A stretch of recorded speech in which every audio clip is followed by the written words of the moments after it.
हमर मिथिलावासी मैं छी हम केकरो दासी। ए हमर मिथिलावासी मैं छी हम केकरो दासी। ए हमर मिथिलावासी मैं छी हम केकरो दासी। हम छी यहीं के अभिलाषी हे मिथिलावासी। हम छी यहीं के अभिलाषी हे मिथिलावासी। हम छी यहीं के अभिलाषी। ए हमर मिथिलावासी मैं छी हम केकरो दासी। ए हमर मिथिलावासी मैं छी हम केकरो दासी। हम छी यहीं के अभिलाषी ए मिथिलावासी। हम छी यहीं के अभिलाषी हे मिथिलावासी। हम छी यहीं के अभिलाषी।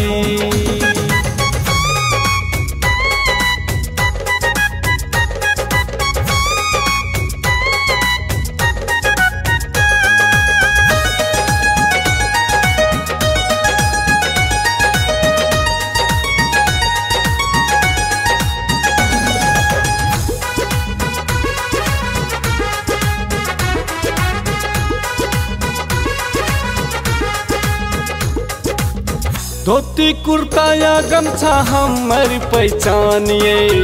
राजा जनक जी हमर मिथिले के शानिए।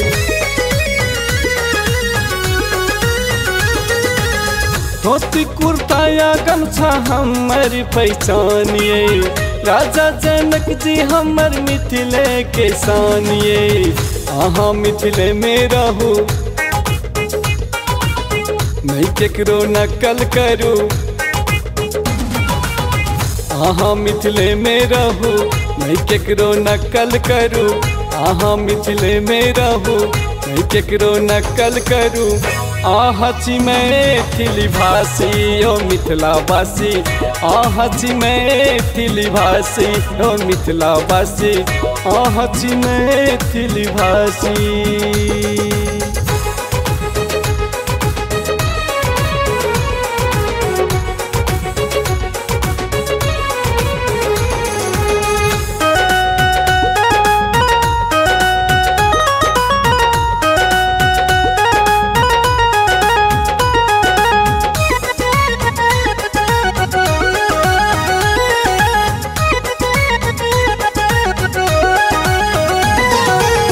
मैथिल भाषा के एक अलग पहचानिए। रसगर या मिठगर बोली कोयल के तानिए।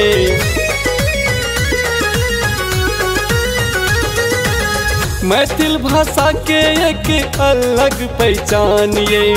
रसगर या मिठगर बोली कोयल के तानिए। किया अंग्रेजी बजनो अपना के काबिल कहनो।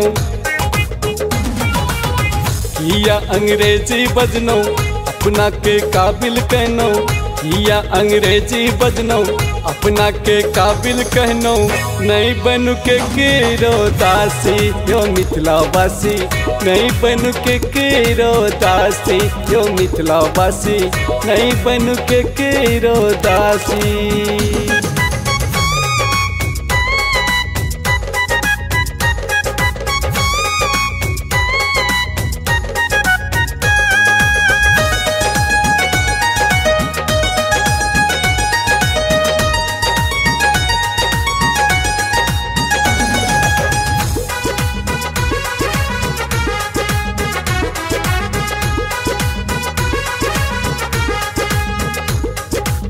मिथिला के रीति रिवाज अपन पहचानिए।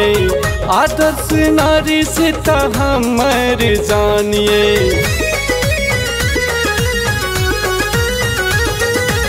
मिथिला के रीति रिवाज अपन पहचानिए। आदर्श नारी सीता हमर जानिए। सब गोटे मिलकर बढ़ो अब नहीं पहचान छोड़ो। सब गोटे मिलकर बढ़ो अब नहीं पहचान छोड़ो। सब गोटे मिलकर बढ़ो अब नहीं पहचान छोड़ू संतोष बिनती करैया यो मिथिलावासी, संतोष बिनती करैया यो मिथिलावासी, संतोष बिनती करैया। ए हमर मिथिलावासी नहीं छी हम केकरो दासी, ए हमर मिथिलावासी नहीं छी हम केकरो दासी, हम छी अहीं के अभिलाषी ए मिथिलावासी, हम छी अहीं के अभिलाषी यो मिथिलावासी, हम छी अहीं के अभिलाषी। माँ गायत्री रिकॉर्डिंग स्टूडियो मलंगवा, सर्लाही, नेपाल।